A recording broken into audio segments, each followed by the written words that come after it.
Is Intel actually about to get lapped by a chip company that isn't even trying to beat them at their own game? Because that's the only way to explain what just happened in a head-to-head test between the MacBook Air M4, an Intel Core Ultra 5 machine, and an AMD Ryzen AI 7350 laptop. 3 machines, same price bracket, one completely different outcome than what the spec sheets promised. And the internet is already fighting about it in the comments, which honestly might be the most interesting part of this whole story. Here's the setup. A Vietnamese tech reviewer who goes by Duy Luan, think of him as the Marcus Brownlee of Southeast Asia, except with way less patience for marketing fluff, put 3 thin and light laptops on a table. The MacBook Air M4 10-core GPU version, a ZenBook 14 running Intel's Core Ultra 5 225H, and a nearly identical ZenBook 14, same chassis, same design, but swapped internally for AMD's Ryzen AI 7350. Same price range, same form factor, completely different silicon underneath. This is about as close to a controlled experiment as consumer tech reviews get. And the first crack in the Intel narrative shows up before you even open an app. Geekbench 6 scores put the M4 ahead of both Windows chips in single-core and multi-core. That alone isn't shocking anymore. Apple Silicon beating x86 on paper has been the story since the M1 dropped years ago. What should actually worry Intel is the next detail. When you unplug these laptops from the wall, Intel and AMD chips both take a real performance hit. The M4 barely blinks. We're talking a few percentage points of drop. Not the kind of throttling that makes your unplugged laptop suddenly feel like a different machine. That's not a spec sheet win. That's an architecture win. That's Apple building a chip that doesn't need to be tethered to a wall socket to perform like it means it. But benchmarks lie. Everybody who's spent 5 minutes in a comment section knows that. So the real test, the one that actually matters to anyone editing video, running code, or trying to survive a workday, is DaVinci Resolve. Free version, cross-platform, no bias toward any one ecosystem. And this is where things get almost uncomfortable for the Windows side. The MacBook Air M4 exported the test video in roughly 8 minutes. The Intel machine needed nearly 14. AMD landed at just over 13. So AMD edges out Intel, which, by the way, is its own small earthquake, because Intel's benchmark numbers were supposed to be the stronger ones going in. But both Windows chips get absolutely dwarfed by a fanless MacBook Air that costs around the same money. Read that sentence again, fanless. Beating chips that need active cooling just to keep pace. That's not a rounding error. That's a structural gap. And this is exactly the kind of result that should be setting off alarms in Santa Clara, because it's not an isolated incident. It's a pattern. For years, the story in the comment section of every tech video was the same tired argument. Macs are for creative people who don't need real horsepower. Windows machines are for people who actually get work done. That argument is aging badly in real time. One viewer in the comments, someone who works with video professionally, put it bluntly. Creators who used to think they needed the expensive Pro or Max chips are now discovering the base MacBook Air handles real editing work just fine. Not spreadsheet work, not email, actual video export, actual rendering, on a machine that doesn't even have a fan. Now here's where I have to push back on the video a little, because this is where it gets genuinely controversial. The reviewer also ran a large language model test through LM Studio, basically simulating the kind of local AI workload more and more people are going to be running on their personal machines going forward. The M4 destroyed both Windows laptops in token generation speed, and the reason why is almost more important than the result itself. The M4 can offload processing to its integrated GPU efficiently.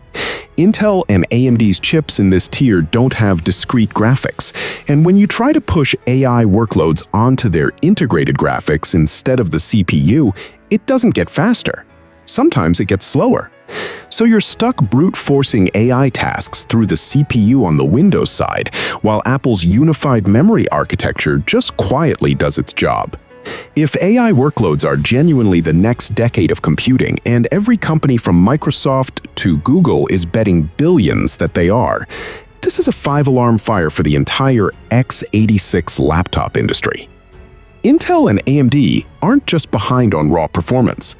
They're behind on the exact kind of computing that's about to become mainstream on every laptop in America. But let's not turn this into a one-sided Apple commercial, because the data doesn't actually support that either, and neither does the reaction from viewers who watched this thing. Gaming is still a complete wasteland on macOS. The reviewer couldn't even run Counter-Strike 2 because there's no native version for Apple Silicon. If gaming matters to you at all, this entire conversation is moot. You're buying Windows, full stop, no debate. And that split is exactly why the comment section under this video turned into a genuine ideological battle. One commenter went so far as to call MacBook users foolish for accepting a machine that can't game, arguing that most people can't afford to buy a MacBook and then a separate gaming laptop just to cover their bases, which, fair point, that's a real financial ask for the average person. Another commenter fired back immediately, pointing out they work in video editing and development professionally on a Mac and haven't hit a single wall. In fact, claiming certain things, like UI animations and display optimization, are actually smoother on macOS than on Windows. Two working professionals, same set of facts, completely opposite conclusions. That's not a fluke. That's the entire PC versus Mac war compressed into one comment thread. Then there's battery life, and this is where the M4 keeps piling on the pressure. In a standardized office workload test, 8-hour script, 75% brightness, power-saving features disabled, the MacBook Air beat both Windows machines by roughly an hour. Now, an hour doesn't sound like much until you remember these are already solid battery life laptops. Beating a good result by an hour isn't a marginal win. It's Apple wants solving a problem the rest of the industry has been fighting for a decade, using custom silicon nobody else has access to. And there's a wrinkle here that a lot of people miss. Some of Intel's higher-end Core Ultra 200V chips actually post insane battery numbers, sometimes beating MacBooks outright. But the chips in this specific price bracket, the 200H series and AMD's equivalent, are tuned to sacrifice some battery life in exchange for more performance. So it's not that Intel and AMD can't compete on battery. It's that at this exact price point, they made a trade-off decision, and that trade-off is quietly costing them the comparison that actually matters to most buyers. Now, let's talk about the elephant in the room, because the comment section absolutely did not let this slide. Multiple viewers pointed out that Intel's official benchmark scores looked stronger than AMD's on paper, and yet AMD beat Intel in every real-world test in this video. That's not a small discrepancy, that's a credibility problem. One commenter didn't hold back, straight up accusing Intel of gaming benchmark software through industry relationships to inflate their numbers. Now, I'm not going to sit here and confirm that as fact, because that's a serious allegation without a smoking gun attached to it. But here's what I will say. When your synthetic benchmark numbers and your real-world performance numbers stop matching up this consistently, something in your marketing pipeline needs an audit. Whether it's benchmark optimization, driver issues, or just architectural weaknesses that only show up under sustained real workloads, Intel has a growing perception problem on their hands, and perception in this industry becomes reality faster than most companies want to admit. There's also a durability argument buried in the comments that I think deserves way more attention than it's getting. Multiple viewers brought up resale value, and the numbers, anecdotal as they are kind of staggering. One commenter said they sold a MacBook Pro from 2015, a decade-old laptop, in 3 days. Meanwhile, They'd been trying to offload a 3-year-old Windows laptop for over a week with barely any interest. That's not a coincidence, and it's not just brand loyalty talking. Apple's silicon and Apple's build quality have created a resale ecosystem that Windows OEMs have never been able to replicate. When you buy a MacBook, you're not just buying performance today. You're buying a machine that retains meaningful value years down the line, while most Windows laptops depreciate into scrap value territory by year 5. If you're thinking about total cost of ownership instead of just sticker price, that changes the entire math on which machine is actually the better financial decision. But here's the part of this story that nobody's talking about enough, and it might be the most important thread in the whole video. There's a legitimate thermal concern buried in this comparison that Apple fans conveniently gloss over. One viewer flagged that the MacBook Air M4, during sustained rendering workloads, can see CPU temperatures spike dramatically. Because remember, this is a fanless machine. No fan means no active cooling, means the chip is managing heat entirely through throttling and thermal design, not airflow. Another commenter who's owned an M1 Air for nearly 5 years backed this up with lived experience, saying that after updating to a newer macOS version, they started noticing real slowdown, a sign that sustained thermal stress over years does eventually catch up with a fanless design. That's the trade-off nobody puts in the headline. You're getting insane efficiency and near-silent operation, but if you're the kind of person who renders video for 8 to 10 hours a day, every single day, that thermal ceiling is going to become a real bottleneck eventually. And multiple commenters straight up recommend stepping up to the Pro line, which actually has a fan if your workload is that demanding. So where does this actually leave us? The MacBook Air M4 is winning almost every practical, real-world benchmark against similarly priced Windows machines from Intel and AMD. Video export speed, AI workload speed, battery life, even resale value years down the line. That's not a minor edge.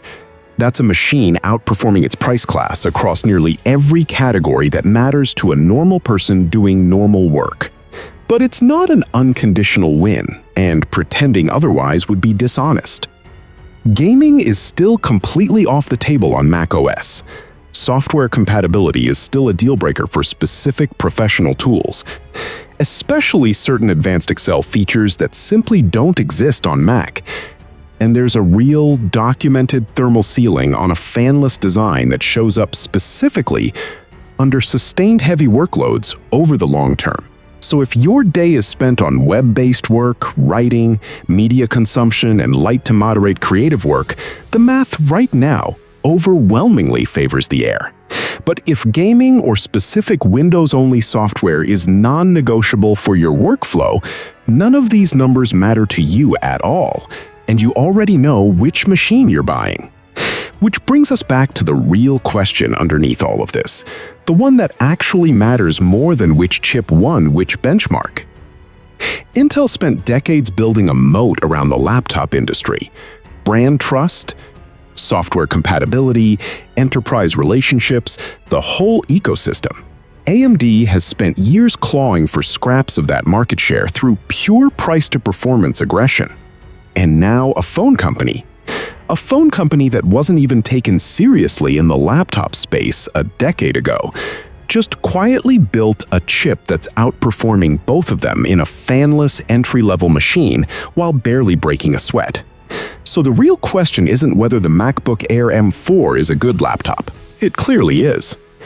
The real question is whether Intel and AMD can actually close this gap before the next generation of chips makes this comparison look even more embarrassing than it already does. Or whether we're watching the opening chapter of a much bigger shift in who actually controls the future of the personal computer. If you enjoy this video, please like, share, subscribe and hit the bell to the latest update from my channel. Thank you for watching till the end and see you in the next video.